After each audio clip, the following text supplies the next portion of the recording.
Pode sentar, igreja. Boa noite a todos. Que bom que estamos aqui essa noite. Deus é bom. Certo, pastor? Amém. Eu passei, não sei se você sabe, passei uma semana no sítio. Alguns talvez saibam. E foi uma experiência muito legal, uma experiência diferente, uma experiência por parte muito boa, algumas partes não tão boas. E eu vou passar um pouquinho, porque tem a ver com o que eu quero falar com você essa noite, que eu quero falar sobre medo, identidade e frutos. E eu quero tentar interligar essas três coisas. Pode botar o primeiro. Uma semana no sítio. Fui lá, não foi uma semana, eu fui na segunda, voltei na sexta, então menos, só 5 dias aí. E aí, o sítio é bom porque a gente se desconecta, não tem internet. Não tem internet? Não tem televisão, não tinha nem água. Estava até com problema no água, a gente tinha que buscar na caixa da água. Mas é bom porque você fica longe de tudo. Você consegue tirar tempo para pensar nas coisas que são do alto, porque aqui a gente se distrai muito fácil. Internet, principalmente, qualquer coisa é motivo para distração. E lá a gente consegue, não por força, mas por obrigação, se desconectar, porque não tem muito do que fazer. Eu só não contava que à noite fosse um pouco assim turbulento. Eu cheguei lá numa casa, na casinha lá, que era do caseiro, ela não está sem nada. E aí eu já cheguei, já estava fim de dia, assim, fim de tarde, aí eu arrumei ali minhas meias coisas, e aí foi o tempo de se organizar. Eu dei uma volta, não deu para dar muita volta no sítio porque era escuro, a luz só perto ali, não tem longe, e aí eu fui se preparar para dormir. E aí, logo de cara, assim, na primeira noite, entrou um rato na casa. E ele entrou parecendo aqueles pilotos do Velozes e Furiosos, assim. Ele entrou no assoalho de madeira fazendo drift, assim, de lado, e ele chegou e foi direto pro quarto. E aí ok, vamos lá ver este rato. E aí eu cheguei, ele estava meio debaixo da cama, ele foi para trás do guarda-roupa. E aí quem disse que eu acho o rato? Eu não achava mais o rato. E aí eu pensei, eu vou dormir aqui, o rato está ali. Daí eu tive a brilhante ideia de não dormir no quarto, eu dormi na sala. Assim, só para título de conhecimento, não tem porta o quarto, então ele não estava preso no quarto, ele podia ir para a sala de qualquer jeito, mas psicologicamente eu não estava no mesmo lugar que o rato. E aí, eu sei que eu dormi aquela noite ligado. Tinha um barulho, eu acordava. E no sítio, gente, tem barulho. No sítio de dia é o paraíso, é a tranquilidade em lugar. Mas de noite, o forro fazia tu.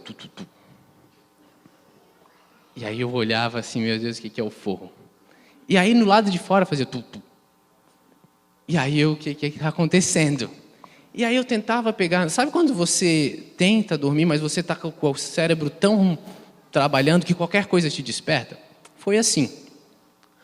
Passou-se a primeira noite, eu pensei, bom, estou me acostumando ao lugar. Umas semanas antes de eu ir para o sítio passar esses dias, eu fui buscar um pessoal que estava trabalhando lá no final de semana. E eu entrei, se você foi no sítio recentemente, eles estão terminando o dormitório. E eu entrei no dormitório super feliz para ver como é que estava, e olhando para cima. E aí eu entrei olhando assim, e de repente eu paro e tem uma cobra. E essa cobra estava tipo 1,5 metro. E ela estava assim, paradinha assim. E aí eu olhei para ela, e aí eu pensei, é de mentira. Os caras botaram uma de borracha para zoar com a minha cara. E aí a cobra fez. E aí foi só o tempo de dar um passo para trás, pedir perdão para a cobra e deixar ela ali. E aí eu saí e tal, ela estava ali, começou a andar devagarinho. E aí eu cheguei pro irmão, no outro dia a gente foi trabalhar, numa quinta-feira lá a gente foi trabalhar, e eu comentei, eu vi uma cobra toda preta, assim, não era muito grande e tal, uma cobra assim. Aí ele falou, cara, era toda preta assim e tal. Mais ou menos, essa cobra é a cobra rateira não sei do quê.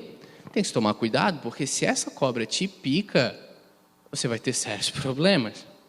E, ok, tenho esta informação na cabeça. E fui dormir no sítio.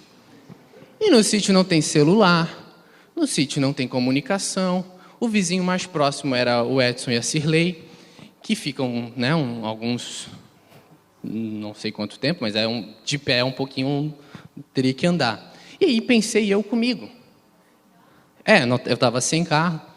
Pensei eu, se uma cobra me picar, eu vou ter problemas aqui. Moral da história, os primeiros 3 dias eu andava com um machado ou um sarrafo. Eu vou para a cozinha. Pega aqui o sarrafo e vamos para a cozinha. Eu vou dar uma volta lá na casinha de oração. A casinha de oração, a minha estratégia era chamar o neném. Porque o cachorro está contigo, ele vê alguma coisa, ele te avisa. Apesar de que o neném não é tão ligado assim, mas a ideia era essa. E toda noite tinha esse terror psicológico. Não vi mais o rato, pelo menos no quarto, só depois lá na cozinha. Na segunda noite eu vi uma rãzinha que ficava pulando para cá e para lá. Eu não me considero uma pessoa assim fresca, né? Mas a ideia de acordar com um rato andando em ti ou uma rã era ruim. Eu ficava sempre ligado. E aí foi um período que eu comecei a perceber que eu tinha alguns medos. Porque uma coisa assim, eu já fui no sítio várias vezes, eu já dormi lá no outro sítio com os amigos, tal. E quando tu está com uma pessoa, você tem por obrigação masculina ser corajoso. Não é que você é corajoso, você tem que aparentar coragem para a pessoa. A pessoa aparenta coragem para você. Os dois juntos são a coragem em pessoa. Isso é fato, isso aí é estudo científico provado. Mas quando está sozinho, você não tem que provar nada a ninguém. Se você tem o medo, ninguém está te vendo, ninguém está te julgando. E eu só conseguia pensar nessa hipótese de uma cobra me picar, ou de um rato me acordar e tudo mais. E aí eu fui percebendo que eu tinha uma série de medos. Pode passar, Sérgio. Medo. Aqui 2 versículos bons em relação ao medo na Bíblia. Mas eu, quando estiver com medo, confiarei em ti. Salmos 56, versículo 3. Por isso não tema, pois estou com você. Não tenha medo, pois sou o seu Deus. Eu o fortalecerei e o ajudarei e o segurarei com a minha mão direita vitoriosa. Isaías 41, 10. Deus, Ele é o Criador dos céus e da terra. Ele criou todas as coisas. À noite lá no sítio é muito bonito. Você consegue olhar, não tem luz assim, então tu consegue começar a ficar olhando o céu e as estrelas parece que elas vão brotando. Seus olhos se acostumam e chega um ponto que tem uma hora que tu consegue ver aquela faixa luminosa que é a nossa galáxia. E é algo muito bonito assim, você começa a se sentir pequeno, você começa a ver aquilo lá, nossa, é fantástico. E aí você percebe, se você estudar um pouquinho sobre o universo, você vai, só para você saber o que é o universo, você vai na praia e tem um monte de grão de areia. Para cada grão de areia, para cada grão de areia, tem mais ou menos 100 milhões de galáxias. E para cada galáxia, tem mais não sei quantos milhões de planetas. O universo, ele está em constante expansão. O universo hoje é maior do que foi ontem. E amanhã vai ser maior do que é hoje. Ele não para de crescer. Desde quando Deus disse haja, ele está em constante expansão. Esse é o universo que Deus criou. E ele mede tudo isso na palma da mão dele. Aí talvez ele está lá olhando assim o universo, mais ou menos assim, meio da mão dele. E lá no meio daquilo tudo está a gente. E aí a gente acredita que ele criou tudo isso. A gente acredita que ele abriu o mar para o povo passar. a gente acredita que ele veio aqui, se fez homem e morreu por nós. Mas na hora de ele te proteger uma semana contra a cobra, aí eu não sei se eu acredito.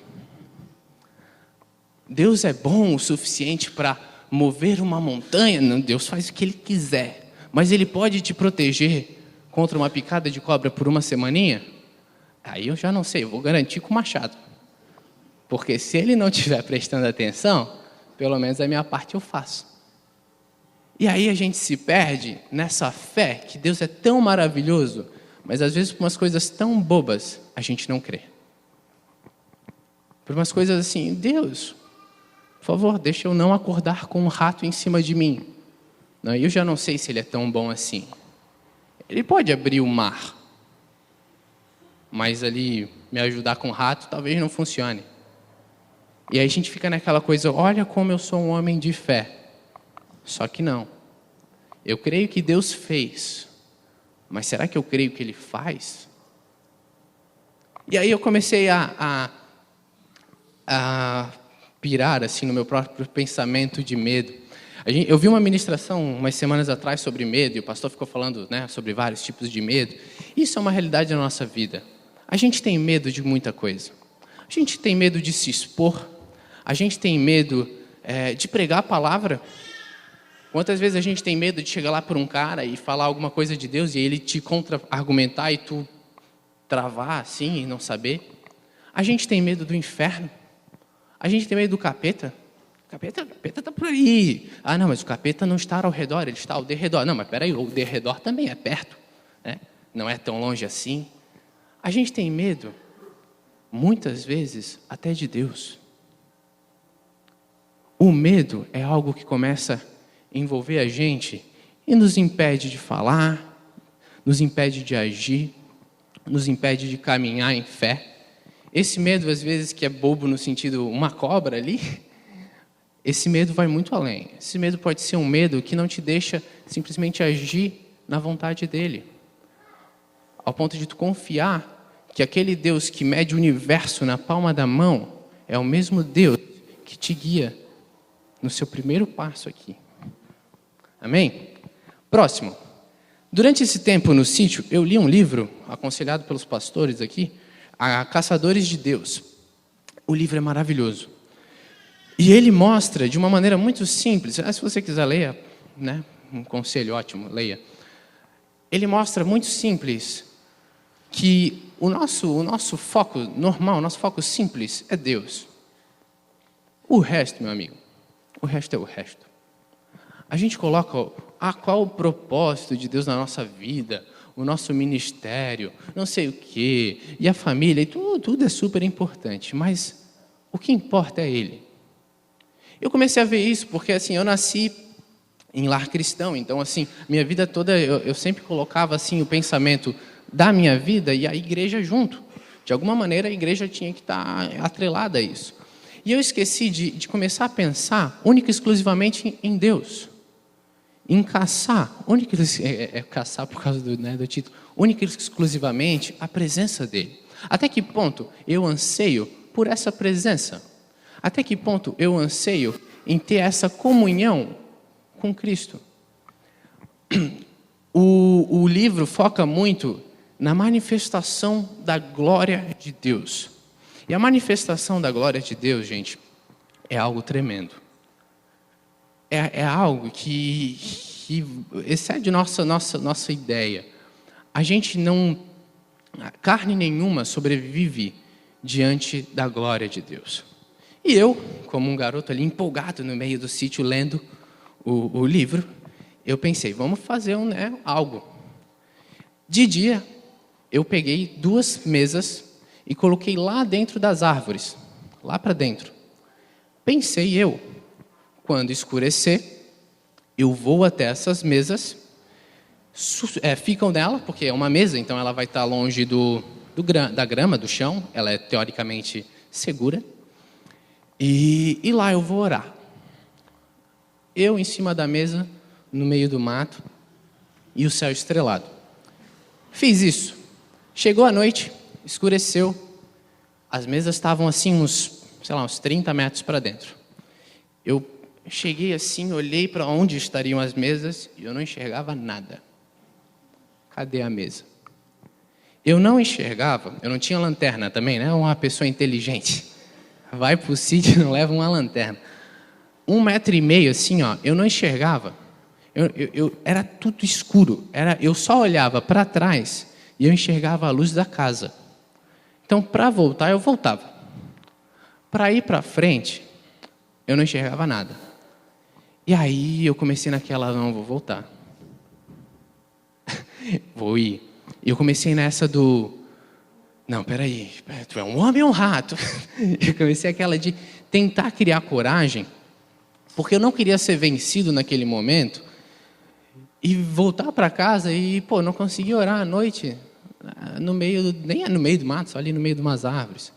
Então, em um certo momento, eu enchi de coragem e pensei, se tiver uma cobra aqui, é só andar rápido que não vai dar tempo nem de ela me picar. E aí eu fui. Comecei a andar rápido, e aí fui vendo, aí cheguei mais para frente, assim, esbarrei nas mesas. Botei a mão em cima das mesas, elas estavam molhadas por causa do sereno. Moral da história, não dava para sentar nem para deitar. Eu subi em cima da mesa, das 2 mesas. Então estava eu, em cima de 2 mesas, no meio das árvores, de fora devia estar uma cena engraçada, olhando para o céu. E eu comecei a orar. E aí, no meio da oração, fazia um barulho. E aí eu parava. E aí eu olhava, devia ser algum pássaro assassino, né? Numa árvore. Fazia isso. E aí eu voltava a orar. E ele fazia. Aí era alguma coisa lá. Daí eu parava. E aí eu voltava a orar. E qualquer coisa que se mexesse, que fizesse eu parava e olhava. E aí, em algum momento dessa oração, eu tive um insight, eu tive uma ideia simples. Que eu pensei, se Deus chegar agora, aqui na frente, e se manifestar, eu morro. Eu morro. E eu não morro porque eu sou um pecador que sou. Eu não morreria simplesmente porque a minha carne não ia sobreviver na frente dele. Eu só ia morrer de susto. Eu só ia morrer de... Moral da história. Eu não tinha nem coragem para ver a glória de Deus. Se a gente vê lá a Moisés e o povo, quando Deus começa a se manifestar no Monte Sinai, e aí Deus chega e diz, não quero mais falar só com Moisés, eu quero falar com todo mundo, subam o morro. E aí Deus começa a manifestar a glória dele. E quando Deus começa a manifestar a glória dele na terra, o negócio começa a tremer. Começou a vir raio no morro, o morro começou a chacoalhar, e aí o povo parou e disse assim, quer saber, Moisés? Vai tu. Nós vamos ficar aqui embaixo. Tu conversa com o cara, traz a mensagem. Tá feito. Confiamos em ti. E aí só Moisés sobe. E aí, sabe o que eu falava? Que povo infeliz. Nem para subir. Deus falando, vem. Deus que abriu o mar, é só subir. E lá estava eu, em cima de 2 cadeiras, igual ao povo, com medo da glória de Deus. Então esse medo, ele está com a gente. Não sei se você já teve a experiência de passar uma semana no sítio. Aconselho. Espera, agora tem água. Agora ficou mais fácil. Porque é maravilhoso saber que às vezes você tem todos esses problemas, que aqui a gente está, tranquilo e não se toca. Mas lá, eu tinha medo de qualquer coisa, quiçá da manifestação dele. Esse medo que acompanha a gente, ele é assustador, gente. Ele impede que as coisas dele se manifestem na nossa vida. Sabe, é aquela coisa de chegar para Deus, eu quero sentir a sua glória, abre esse mar. E aí Deus fala assim, não, beleza, a gente vai abrir o mar, mas tu está disposto a ter egípcio correndo atrás de ti, querendo te matar? Aí, não, espera aí, vamos negociar. Abre uma lagoa, mas tira os egípcios. Porque a gente não quer sentir essa presença e essa maravilha sem passar por prova. A gente não quer, eu vi um cara falando muita coisa, a gente às vezes diz, Deus, me livra da fornalha. Só que lá na fornalha foi onde apareceu o quarto homem. Lá na fornalha foi onde Jesus andou com eles. Então a gente, não, Jesus anda comigo, mas tu não quer estar na fornalha. Né? Me livra da fornalha, mas tu quer tudo, tu quer que Jesus esteja contigo, mas na fornalha não. Pode passar. Identidade. Sabe por que a gente tem esse medo muitas vezes até de Deus? A gente não sabe nem sequer se Deus está feliz com a gente. A gente fala com Deus às vezes, não sabe se Ele está alegre, a gente fica assim, Deus, né? E aí, como é que está a minha vida? A gente gostaria muito de um boletim, que Deus mandasse para nós, para a gente saber como é que estão as coisas. Nós ainda temos essa visão de um Deus assustador. A gente estava conversando na formatura, no jantar da escola bíblica, e a gente estava falando sobre essa visão. A igreja, não só brasileira, do mundo em geral, ela ainda tem essa visão do céu e do inferno. Então a gente ainda chega lá para Deus, a gente não sabe se a gente está indo para o inferno, se a gente está indo para o céu. A gente não tem essa ideia do tipo, meu Deus, como é que eu estou? Eu estou no nível certo para ir para o céu? Ou eu já estou no inferno e não sei? A gente tem um medo se Deus está aprovando a gente ou não. Por quê? Porque essa identidade não é real na nossa vida. Abre ali comigo 2 Coríntios.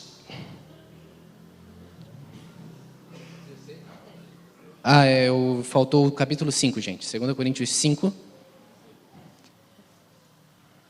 versículo 16. Vamos considerar ali. 2 Coríntios, capítulo 5, versículo 16.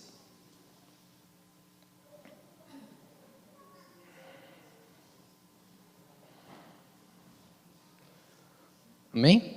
Capítulo 5, versículo 16. E por isso, daqui por diante, a ninguém conhecemos segundo a carne. E ainda que tenhamos conhecido Cristo segundo a carne, contudo agora já não o conhecemos desse modo. Ponto. Pode parar por aqui por enquanto. Daqui por diante, ninguém conhecemos segundo a carne. Sequer Cristo a gente conhece agora segundo a carne. O que vai você? Você sabe o que você é? Você crê em Deus? Eu creio. Você crê que Ele se fez homem, veio nessa terra, morreu por você, perdoou os seus pecados, para que hoje você tivesse livre acesso ao Pai? Creio. Você é filho de Deus. Irmão de Jesus. Isso aí é você. Essa é a sua identidade. Filho. Sabe qual é o nosso problema? É que a gente não tem isso como uma certeza no nosso coração. A gente acha que uma hora a gente é filho, aí a gente erra, a gente não é mais. Aí deu algum problema, já não sei se eu sou filho. Papai. Oi, papai. Eu já fiz algumas cagadinhas. Não pode falar assim, pupito, perdão. Eu já fiz algumas coisas erradas. Nada muito, né? Não me olhe julgando, que também não foi nada. Nada muito horrível. Eu deixei de ser filho dele? Eu não sei qual é o relacionamento que você tem com seu pai, mas de forma geral, você faz algumas besteiras, você não deixa de ser filho dele.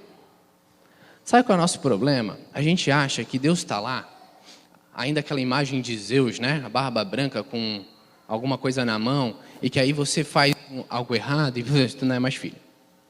E aí você acha que você foi para o inferno, até você se reconciliar com Deus, e não, agora estamos de volta ao céu. E aí a gente tem essa visão de que a gente olha para cima e diz assim, Deus, eu ainda estou salvo? Eu ainda sou seu filho? Está tudo certo, Deus? Porque a gente não tem isso cravado no nosso coração. Entenda uma coisa, você é filho dele. Você crê nele? Crê. Você é salvo. Agora que você tem isso forte no seu coração, existe uma série de coisinhas aí erradas que a gente vai ter que consertar. E aí você começa a consertar essas coisas com a certeza de que você é filho dele. Não se trata de um Deus que eu não gosto mais de ti. Ah, não, agora eu gosto. É um Deus que te ama. Um Deus que já te aceitou. um Deus que já te perdoou. Agora que você tem essa certeza, começa a colocar em ordem as coisas que tem que ser colocadas em ordem, sem jamais questionar a sua natureza. A sua natureza é que você é o filho dele e ele te ama. Isso é fato. Agora que você tem certeza disso, peça ajuda ao Espírito Santo e vá colocando em ordem o que precisa ser colocado em ordem. E cá entre nós a gente tem muita coisa para colocar em ordem. Mas mesmo assim, somos filhos. E agora vamos se ajeitando até colocar tudo que tem que ser em ordem, em ordem. A gente tem a falsa ideia de que Deus está de mal com o homem. Deus foi lá, criou o homem, aí o homem fez besteira e eu estou de mal com vocês. Você lembra quando Adão pecou? Onde é que Deus apareceu? Deus foi exatamente no mesmo lugar que ele sempre foi. Só que Adão não estava mais lá. Adão pecou, Deus não chegou, não vou mais falar com esse cara. Não, Adão pecou e Deus foi lá. Adão, vamos, que ter nossa comunhão de novo. Só que Adão não estava mais lá. E aí ele teve que chamar Adão, o que está acontecendo? E aí a gente teve que trilhar o nosso caminho fora do paraíso. O paraíso é a prova que mesmo em condição perfeita, a gente não consegue sobreviver sem ele. Pode passar. A falsa intenção de agradar o divino. Há uma frase interessante. A adoração não é algo que a gente faz para Deus. Entenda isso. A adoração não é algo que a gente faz para Deus. E que em sentido? Deus, Ele é Deus. Você glorificar o nome dEle não aumenta em nada a glória que Ele já tem. Você adorar Ele não faz Ele ser um Deus melhor. Você passar o dia em oração não faz Deus ficar mais forte. Deus é Deus. Por isso que a adoração, ela não muda Deus. A adoração muda você. Ela começa a traduzir na sua vida a imagem dele. Você já conversou com uma pessoa que ora? Conversa com o pastor Silvio. Não é pastor Silvio? Pastor Silvio é uma pessoa amável. Vou puxar o saco do pastor Silvio. Teve uma vez que eu estava ali no corredor, ali tranquilo, e o pastor Silvio veio. Eu acho que a minha irmã estava junto. Ele abaixou e foi amarrar o meu cadarço. Aí eu falei, não, pastor Silvio, o que é isso? Deixa que eu amarro. Gente, qual foi a última vez que tu abaixou para amarrar o cadarço de alguém? O máximo que eu fiz foi dizer, teu cadastro está desamarrado. Resolve aí. Sabe, por quê? Quando a gente vai se aproximando de Deus, nós vamos traduzindo melhor Ele. A gente não faz Deus ficar melhor. A gente só traduz melhor Ele na nossa vida. E por isso, a gente vem aqui, e o grupo do Julinho ensaia bastante e faz tudo. Eles ensaiam, claro, com o coração voltado para Deus. Mas sabe por que eles cantam bem? Porque se eles cantassem desafinado, nós não ficava aqui. Não é? Se eles cantassem desafinado, minha amiga, talvez a gente chegasse no meio do culto só para a palavra. Mas aí eles cantam bem porque a trombeta tem que ser tocada de forma que a gente possa entender por causa do homem. Porque para Deus, só a nossa sinceridade era suficiente. A gente podia chegar aqui, a gente podia só gemer sinceramente. O próprio Espírito, ele leva gemidos inexprimíveis para Deus. Então, para Deus a sinceridade basta. Se a gente precisa tocar de forma bonita e perfeita e audível e legal, é por causa do próximo. Por isso que a adoração, no final das contas, todo o ensaio, todo o louvor, a gente faz para o próximo. Para que as pessoas vejam em nós Ele. É como o jejum, que o jejum não é greve de fome. A gente tem aquela sensação do jejum, eu vou jejuar porque eu preciso não sei o quê. Aí a gente deixa de comer. Porque aí Deus olha, meu Deus. Meu Deus não, eu mesmo, Entendeu? O fulano não está comendo. Se continuar assim, ele morre de fome? Não, então vamos ver o que ele quer, Vamos dar um jeito para ele. A gente acha que é greve de fome. Não é.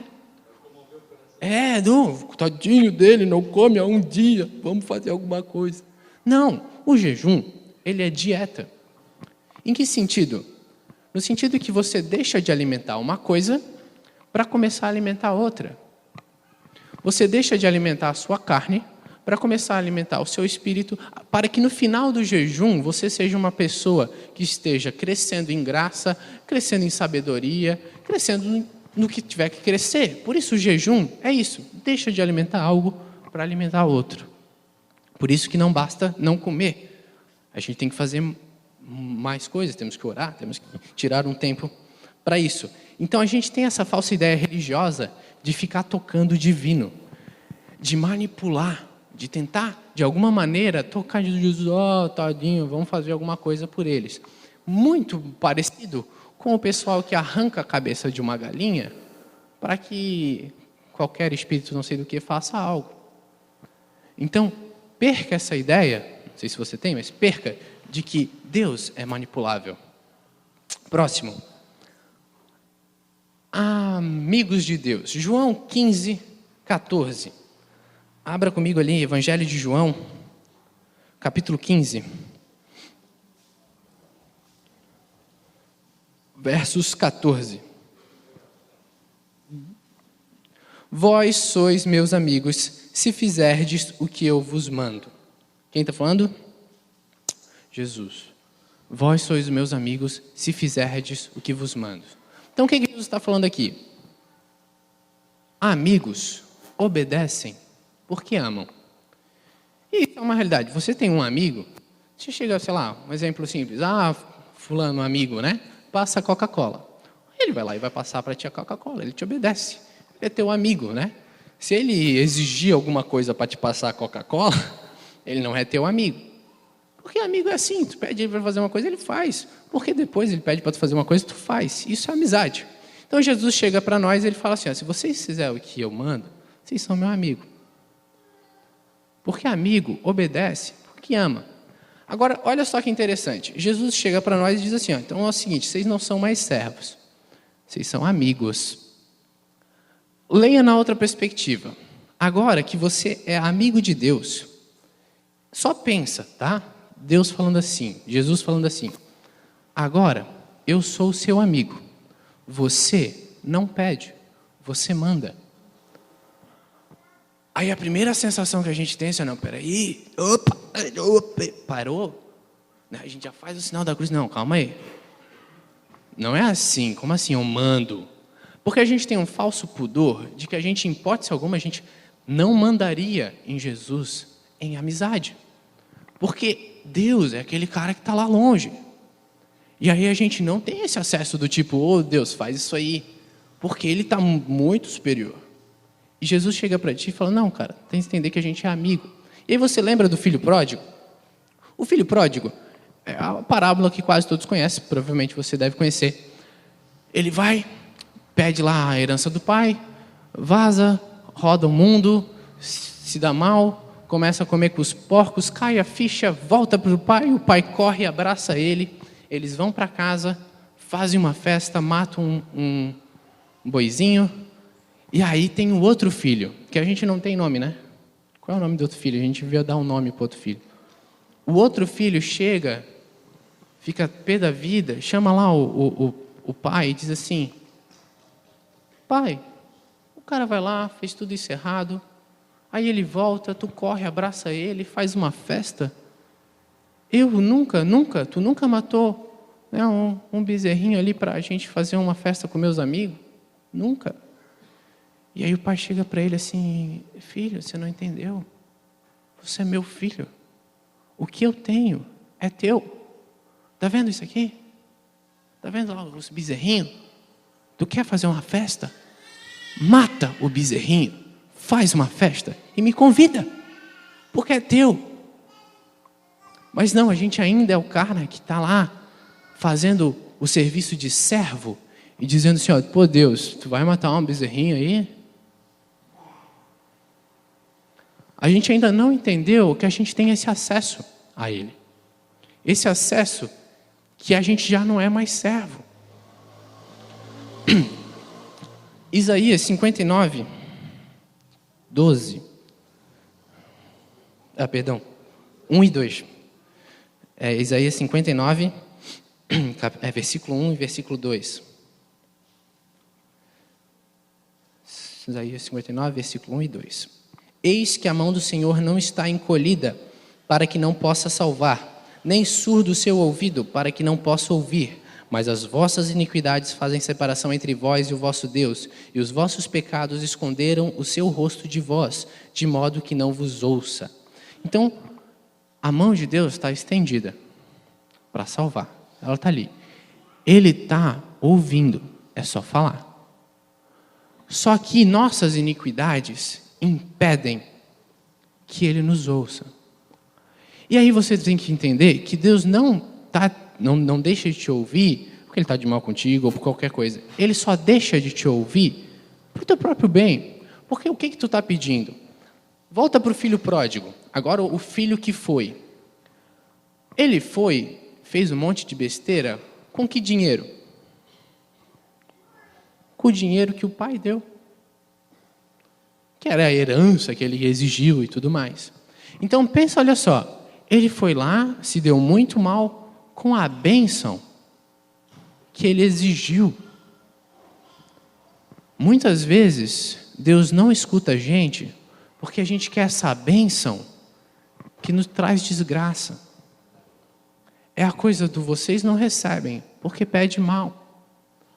Porque normalmente quando a gente pede, a gente tem lá o nosso problema aqui, o nosso problema lá, o nosso não sei o que, o nosso não sei o que lá. E a gente tem a nossa série de erros que impedem a gente de fazer um pedido sincero a Deus. Um pedido de algo que não seja egoísta. Ele está ali. Ele só não escuta porque muitas vezes a gente está pedindo tanta besteira que se ele escutasse, não ia dar certo. Agora, a partir do momento que a gente começa a buscar, como o livro lá, dá uma olhada no livro, Ele e somente Ele, a partir do momento que Ele vira o nosso foco, aí automaticamente tudo que a gente quer e tudo que a gente precisa está de acordo com a vontade dEle. E a mão dEle está estendida. Não está encolhida para que não possa fazer nada. Ele está ali, ó. Amigo. Não pede, manda. Próximo. Sede fecundos, multiplicai. Para ir para o final, indo para a reta final aqui. A gente com essa ideia de temor de Deus, o cara que às vezes não está lá, estendido e tudo mais, a gente tem um falso pensamento de servo. Então a gente trabalha para que Deus pague a gente de alguma maneira. A gente trabalha por salário. A gente faz as coisas querendo que Deus olhe de alguma maneira, te dê algo ou faça alguma coisa. E a gente tem que começar a entender que como a gente não é servo, a gente não trabalha por salário. Porque se você trabalhasse por salário, se você erra, você não recebe. Se você errou alguma coisa, não, o trabalhador ruim não recebe, que ele está em dívida, fez alguma coisa errada, não é digno de receber. Agora, se você trabalhar na certeza de que você é frutífero, você não começa mais a pensar em salário, você pensa em fruto. Por que você é frutífero? Cristo é a árvore. Você é um galho. O galho está na árvore. A árvore é frutífera. Você é frutífero. O galho que não dá fruto, ele não representa o que a árvore é. Um galho que não dá fruto, ele não é diferente de um parasita. Ele só serve para sugar da árvore e não produz nada. Por isso que eles são cortados e vira só a lenha. Porque se você está na árvore, você tem que ser frutífero, porque a árvore é Cristo e Ele é frutífero. Por isso que frutos é uma certeza. Você está em Cristo, você dá fruto, porque Ele é frutífero. Agora, qual é o problema? Às vezes, a gente é um parasita. Às vezes, a gente só está mamando, né, na grande igreja, vindo aqui sugar e receber e receber. Por isso que a igreja, ela não é a fome, ela é o pão. A igreja não é a sede, ela é a fonte. E essa é a pergunta que fica por final da palavra. Hoje, a gente aqui está com essa visão de temor. Meu Deus, o Deus está lá. E no final das contas, a gente só é um parasita sugando dessa árvore. E que daqui a pouco vai ter que ser arrancada porque não serve para nada. Ou a gente é esse galho frutífero que pelo simples fato de estar em Cristo, dá fruto. Vamos levantar e orar?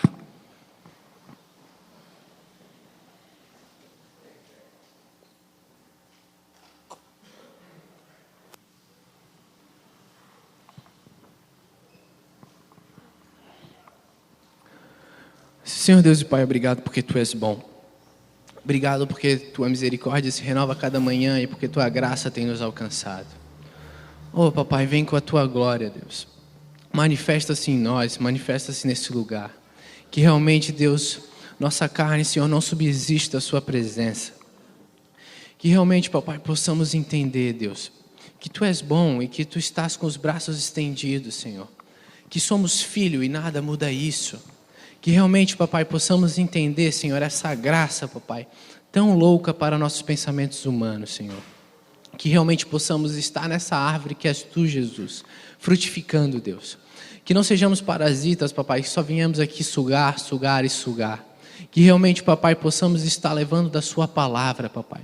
Que possamos realmente estar traduzindo, Deus, a Sua verdade em nossas vidas, Papai. Que as pessoas possam olhar em nós, Papai, e ver a Sua imagem, Jesus. É o que oramos, Papai, como igreja, Senhor, se humilhando, Deus. Que realmente, Papai, Tu seja real em nossas vidas, Deus. A ponto que o Seu amor, Deus, lance fora todo o medo, Papai. É o que oramos como igreja em nome de Jesus. Amém.